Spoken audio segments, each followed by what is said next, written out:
Assalamualaikum warahmatullahi wabarakatuh. Perkenalkan, nama saya Muhammad Rivaldi Septian dari Elektro B dengan NIM 2211191060. Di sini saya akan melanjutkan penjelasan materi mata kuliah elektroanalog yang berjudul op-amp. Yang dimana sebelumnya saya baru menjelaskan sampai dengan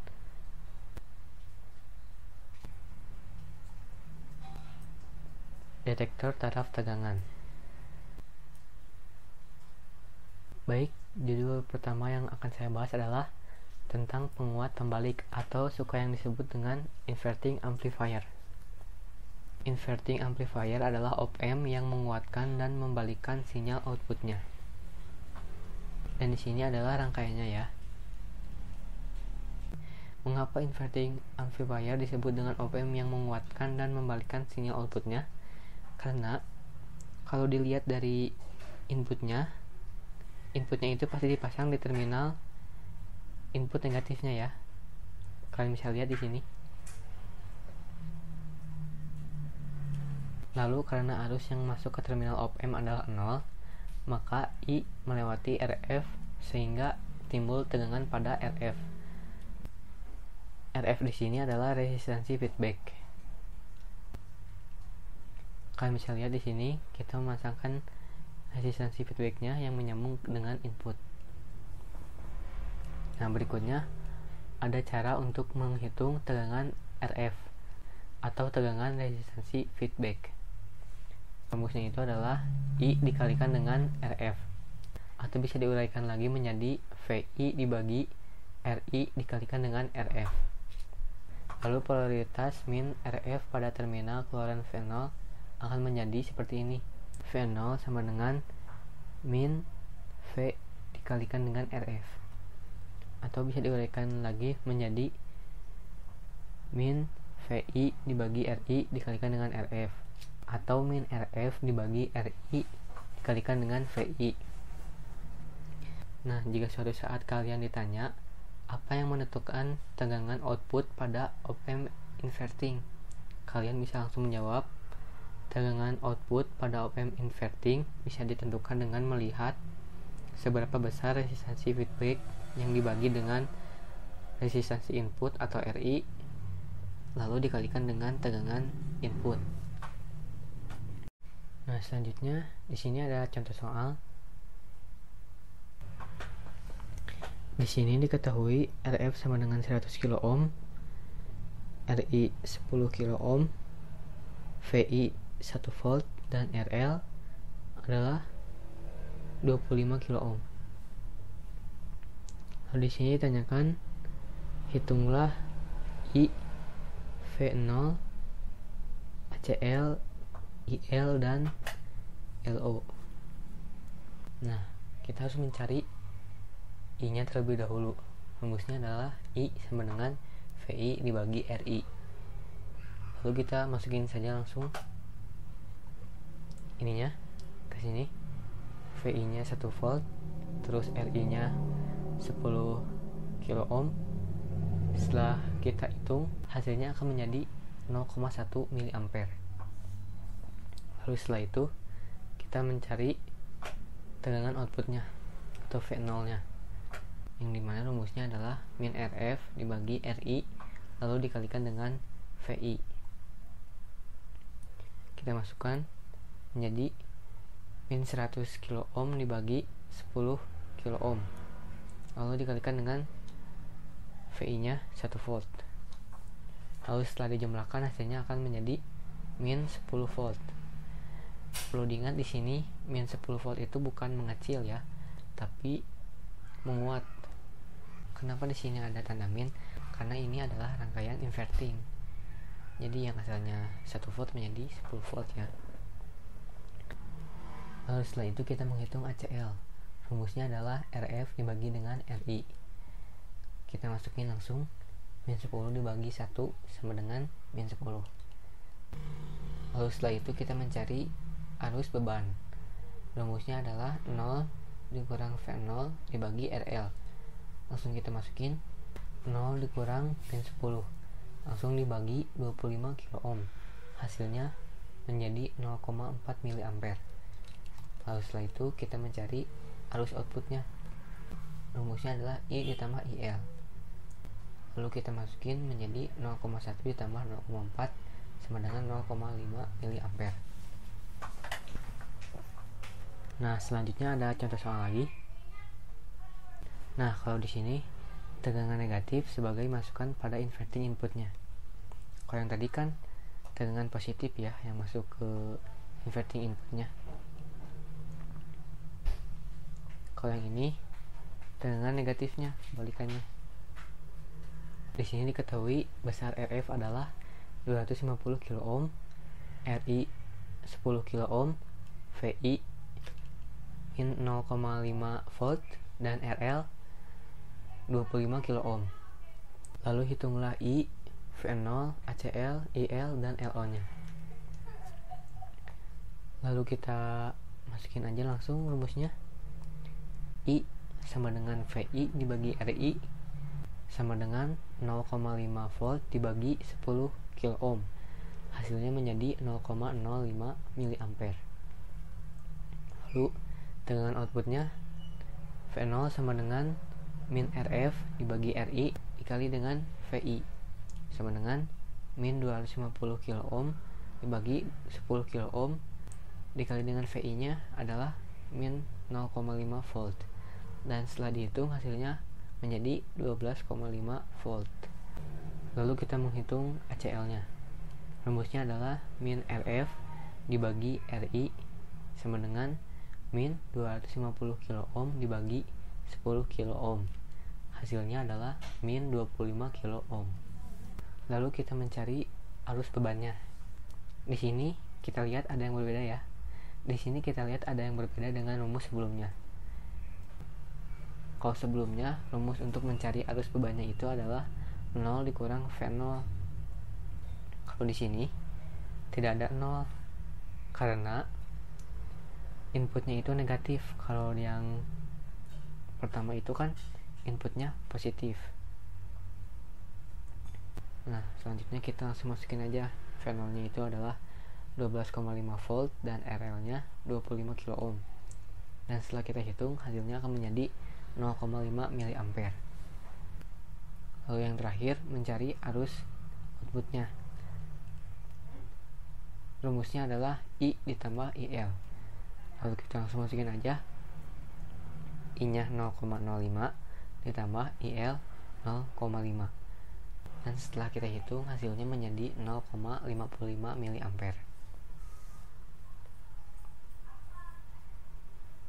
Nah, selanjutnya saya akan memperlihatkan beberapa rangkaiannya. Bagaimana sih rangkaian polarisasi negatif ke positif atau positif ke negatif? Nah, sebagai contoh kita menggunakan tegangan AC sebagai masukan pada inverting input. Kalau kita lihat di sini gelombangnya, yang ini dari atas, yang ini dari bawah. Nah, ini misalnya inputnya itu dimulai dari 0 derajat. Nah, kalau di outputnya itu menjadi 180 derajat. Ini artinya naik ya. Nah, karena kalau dilihat di sini kan, di sini itu turun, di sini naik, jadi semakin besar ya. Nah, ini adalah contoh polarisasi negatif ke positif atau positif ke negatif. Nah, sebagai contoh angkanya, yang ini, yang tadi, yang asalnya min, ini menjadi plus. Yang asalnya plus menjadi min.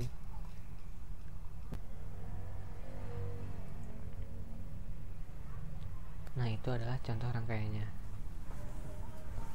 Lalu selanjutnya ada rangkaian penjumlah membalik atau yang suka disebut dengan inverting adder. Jadi kalau inverting adder ini inputnya itu lebih dari satu ya. Kalau yang tadi kan cuma satu, ini tuh inputnya. Kalau yang sekarang inputnya itu lebih dari satu, jadi bisa 2 atau 3 atau 4 atau 5 dan seterusnya. Contohnya kayak rangkaian yang di sini. Di sini inputnya itu ada 3, V1, V2 dan V3. Dengan 3 masukan op amp yaitu F1, F2 dan F3, maka rumusnya itu bisa dituliskan seperti ini. Dengan catatan R1 tidak sama dengan R2, R2 tidak sama dengan R3, R3 tidak sama dengan RF.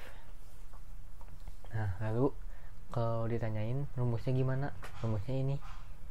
V0 sama dengan min RF dibagi R1 dikali VI ditambah min RF dibagi R2 dikali V2 ditambah min RF dibagi R3 dikali V3. Nah, itu rumus buat rangkaian yang R1, R2, R3 dan RF nya itu berbeda. Nah, kalau R1, R2, R3 dan RF nya itu sama, kalian bisa memakai rumus yang ini. Rumusnya adalah V0 sama dengan min dalam kurung V1 ditambah V2 ditambah V3. Nah, ada lagi rumusnya yang terakhir. Kalau jumlah masukannya itu sebanyak R, di mana R1 sama dengan R2 sama dengan R3 sama dengan R, maka rumusnya seperti ini. V0 sama dengan V1 ditambah V2 ditambah V3 ditambah Rn dibagi N. N di sini adalah jumlah R-nya. Jadi kalau misalnya R-nya itu ada 3, di sini 3. Kalau R-nya itu ada 5, tulis 5. Jadi maksudnya kalau R1, R2, R3 itu jumlah masukannya sama dengan R, kalian pakai rumus yang ini. Tapi kalau misalnya R1, R2, R3 dan RF itu berbeda-beda, kalian ke rumus yang ini. Terus kalau misalnya R1, R2, R3 dan RF nya itu sama, kalian bisa pakai rumus yang ini. Jadi semuanya itu tergantung inputnya, dan setelah itu kalian tinggal menentukan rumusnya yang ini.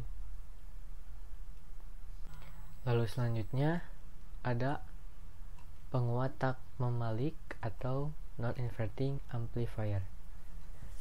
Nah, bisa dilihat di sini rangkaiannya. Kalau yang non-inverting itu inputnya itu masuk ke plus ya. Terus karena arus yang masuk ke terminal op-amp itu adalah 0, maka arus I berasal dari V0 melewat RF, sehingga timbul tegangan pada RF, yaitu VRF sama dengan I dikali RF sama dengan VI dibagi RI dikali RF. Jadi arus yang masuk itu sama dengan resistansi umpan balik. Nah, biasanya kan ada tuh arus yang dihasilkan dari output. Nah, ini malah masuk dari resistansi umpan balik yang nantinya itu bakal menjadi arus di rangkaian feedbacknya. Lalu polaritas plus pada RF pada terminal keluaran V0, maka besarnya V0 merupakan penjumlahan antara tegangan RF dengan tegangan input, sehingga rumusnya V0 sama dengan VRF ditambah VI, yang nantinya menjadi arus masukan pada rangkaian feedbacknya. Karena inputnya itu plus, maka rumusnya itu seperti ini. Penjumlahan yaitu V0 sama dengan VRF ditambah VI. Nah, kita juga bisa menguraikan rumus ini. VRF di sini adalah VI dibagi RI dikali RF. Seperti yang di sini juga bisa nih. Seperti yang ada di atas ini juga. Sama kan? Terus bisa juga dengan RF dibagi RI dikali dengan VI. Atau untuk mencari tegangan outputnya, kalian bisa juga menggunakan rumus yang ini. RF dibagi RI ditambah 1 dikali VI. Lalu dengan menggunakan gain tertutup atau ACL, maka rumusnya seperti ini. ACL sama dengan V0 dibagi VI, atau bisa diuraikan menjadi RF dibagi RI ditambah 1. Nah, untuk mencari arus bebannya, rumusnya itu adalah V0 dibagi RL. Nah, selanjutnya ada rangkaian penjumlah tak membalik atau non-inverting adder. Kalau yang ini yang penjumlahnya tapi yang non-invertingnya. Nah, bisa dilihat ini adalah rangkaiannya. Kalau di sini kan inputnya itu lebih dari satu ya. Kalau yang sebelumnya kan cuma satu inputnya. Nah, dengan menggunakan prinsip superposisi untuk mencari tegangan masukan pada masukan plus op-amp, maka didapatkan VI sama dengan R2 dibagi R1 ditambah R2 dikali V1 ditambah R1 dibagi R1 ditambah R2 dikali V2. Lalu untuk mencari tegangan outputnya, rumusnya adalah RF dibagi RI ditambah 1 dikalikan dengan VI. VI nya tuh yang ini ya. Nah, lalu rumus ACL nya itu adalah V0 dibagi VI. Lalu selanjutnya ada rangkaian penjumlah tak membalik atau non-inverting adder N masukan. Nah, ini adalah rangkaiannya. Jadi bila jumlah masukan lebih dari 2 atau N masukan dengan R sama semua kecuali RF, dan nilai RF sama dengan N-1, maka bahasanya tegangan output adalah V1 ditambah V2 ditambah V3. Nah, selanjutnya ada rangkaian penguat selisih. Ini adalah rangkaiannya. Apa sih rangkaian penguat selisih? Rangkaian penguat selisih adalah rangkaian yang terdiri dari penguat membalik dan penguat tak membalik yang tegangan outputnya itu merupakan selisih dari tegangan inputnya. Lalu rumus untuk mencari tegangan outputnya adalah RF dibagi RI ditambah 1 ditambah R1 dibagi R1 ditambah R2 dikalikan V2, lalu dikurang RF dibagi RI dikali V1. Nah, jika nilai perbandingan resistornya itu seimbang, maka RI dibagi R1 sama dengan RF dibagi R2.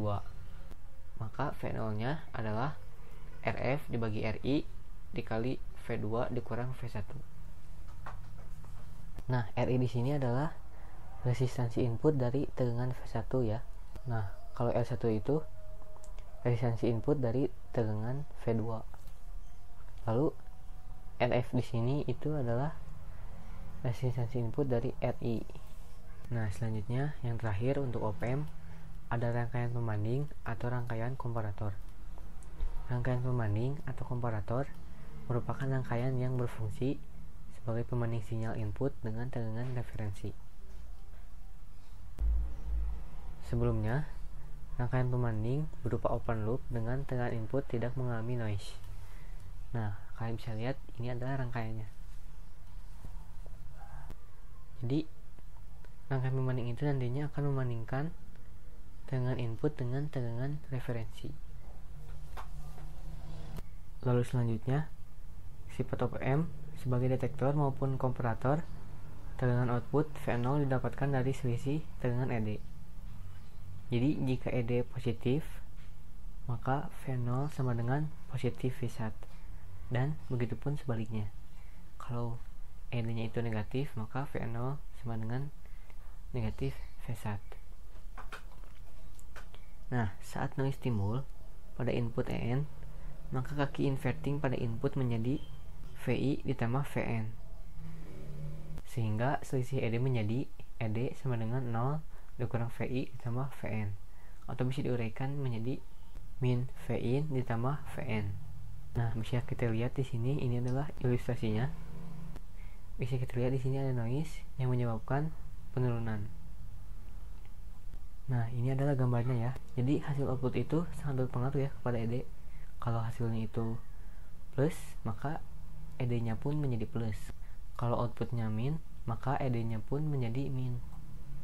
Nah, bisa kita lihat di sini ada noise ya, sehingga menyebabkan penurunan. Nah, kita lihat di sini penurunan disebabkan oleh noise. Lalu selanjutnya ada detektor pembalik penyilang nol dengan histeresis, atau bisa disebut dengan IZCD with hysteresis. IZCD di sini adalah singkatan dari inverting zero comparator detector with hysteresis. Nah, untuk mengatasi noise perlu dipasang feedback kemasukan positif input atau positif feedback. Jadi bagaimana mengatasi noise-nya?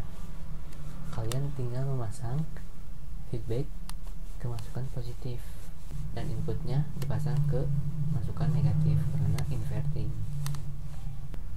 Nah, di sini ada gambarnya ya. Ini adalah gambar yang tadi. Output pada sebuah pembanding ada dua kemungkinan, yaitu plus phase dan min phase. Ciri pembandingnya adalah feedback masukan plus op-amp. Misalkan, pertama kali op-amp diaktifkan, channel berada pada plus phase. Saturasi dengan tegangan masukan plus sebesar R2 dibagi R1 ditambah R2 ditambah phase. Ini adalah rumusnya ya. Nah, karena tegangan feedback ini bernilai positif atau lebih besar dari tegangan feedback lainnya, maka dinamakan upper threshold voltage atau VUT. Nah, VUT di sini adalah R2 dibagi R1 ditambah R2 ditambah V1. Tegangan ED-nya adalah VUT dikurang VI. Lalu selama tegangan input VI lebih kecil dari VUT atau bisa disebut dengan upper threshold-nya, maka ED-nya itu sama dengan positif dan tegangan V0 adalah plus V1. Lalu bila tegangan VI naik sampai dengan lebih besar dari VUT atau upper threshold-nya, maka ED menjadi negatif dan tegangan output menjadi min V1. Kita kembali lagi ke gambar. Kita lihat di sini ada tegangan VUT dan VLT. VUT di sini adalah tegangan upper threshold-nya, dan kalau yang VLT ini adalah tegangan low threshold-nya. Nah, jadi jika tegangannya itu lebih kecil dari VUT, di sini bakal menjadi naik atau positif. Nah, jika tegangannya itu melebihi dari VUT, di sini pasti akan negatif atau turun. Begitupun seterusnya, kalau di sini turun, maka di sini pun akan menjadi naik ya. Kalau di sini naik, di sini menjadi turun. Ini hampir mirip dengan materi-materi sebelumnya ya. Nah, untuk lebih jelasnya kita bisa lihat dari garis ini ya. Kalau tegangannya itu di bawah atau lebih kecil dari VUT, maka V0-nya itu akan berada di positif V1 atau di atas. Lalu, jika tegangannya itu di atas VUT, maka V0-nya itu akan menjadi min V1 atau menjadi di bawah gitu V0-nya itu. Begitupun seterusnya. Kalau tegangannya menurun, maka V0-nya pun menjadi naik. Kalau tegangannya melebihi VUT, V0-nya akan menjadi turun. Dan begitupun seterusnya. Dan ini hampir mirip ya dengan materi-materi sebelumnya. Jadi, kalau VUT itu V0-nya itu plus V1. Kalau VLT itu V0-nya itu min V1. Nah, lalu karena adanya batas atas dan batas bawah, maka akan ada namanya histeresis atau VH, yaitu perbedaan ambang atas dan ambang bawah. Atau untuk lebih jelasnya, VH sama dengan VUT dikurang VLT. Selain adanya histeresis, ada pula tegangan tengah, yaitu center voltage atau VCTR, yang dapat dirumuskan VCTR sama dengan VUT dikurang VLT dibagi 2, atau bisa juga disingkat dengan VH dibagi 2, karena VH itu adalah VUT dikurang VLT. Atau rumusnya bisa dipersingkat menjadi VH dibagi 2, karena VH itu kan VUT dikurang VLT. Nah, rumus untuk VUT adalah R2 dibagi R1 ditambah R2 ditambah V1. Dan untuk VLT rumusnya adalah R2 dibagi R1 ditambah R2 dikurang V1. Nah, ini untuk rangkaian inverting. Selanjutnya ada detektor tak membalik penyilang nol dengan histeresis, atau suka disebut dengan NIZCD with hysteresis. Atau NIZCD di sini bisa dijabarkan menjadi non-inverting zero comparator detector with hysteresis. Nah, rangkaian detektor penyilang nol tak pembalik yang bersifat open loop jika mendapatkan noise, maka akan mengalami kesalahan pada V0 di sekitar crossingnya. Nah, ini rangkaiannya. Jadi, umpan baliknya itu dipasang di inputan positif yang nantinya akan menjadi feedback yang berasal dari inputan positif. Nah, kalau inputan negatifnya itu langsung masuk ke grounding. Nah, lalu bagaimana rumusnya? Rumusnya seperti ini. Apabila R dan feedback sama dengan M dikali R, maka besarnya VUT sama dengan min V1 dibagi M, lalu yang VLT rumusnya adalah plus V1 dibagi M. Nah, bisa kita lihat di rangkaian ini. Di sini ada simbol M kecil. Simbol M kecil ini sangat berpengaruh kepada nilai feedbacknya. Feedback di sini. Nah, lalu di sini ada simbol resistansi yang dimana rumusnya adalah M dikali R. Nah, lalu M di sini juga berpengaruh kepada nilai yang akan diperoleh di VUT dan VLT. Dan rumus untuk VH itu adalah VUT dikurang VLT. Dan untuk VCTR rumusnya adalah VUT dikurang VLT dibagi 2. Nah, apabila tegangan pembanding tidak 0, tapi suatu tegangan referensi, maka tegangan ambang batasnya merupakan akibat dari dua sumber tegangan, yaitu sumber tegangan V0 dengan referensi, sehingga didapatkan persamaannya adalah VUT sama dengan N kali R dibagi R tambah N kali R dikali Vref, lalu ditambah R dibagi R tambah N kali R ditambah V1, atau sederhananya seperti ini, seperti yang di sampingnya. Nah, kita lihat di rangkaiannya. Di sini itu ada N kali R. Nah, maksud R di sini itu bisa lebih dari 1. Jadi bisa ditambah 1 lagi atau 2 lagi. Nah, lalu N di sini itu artinya jumlah resistansi. Dengan catatan harus sama R-nya. Misalnya R1-nya itu 3 ohm, lalu R2-nya juga harus 3 ohm. Jadi nanti kalau disederhanain ada dua resistansi yang besar arusnya itu 3 ohm. Baik, cukup sekian dari saya. Mohon maaf bila ada kata-kata yang kurang tepat. Assalamualaikum warahmatullahi wabarakatuh.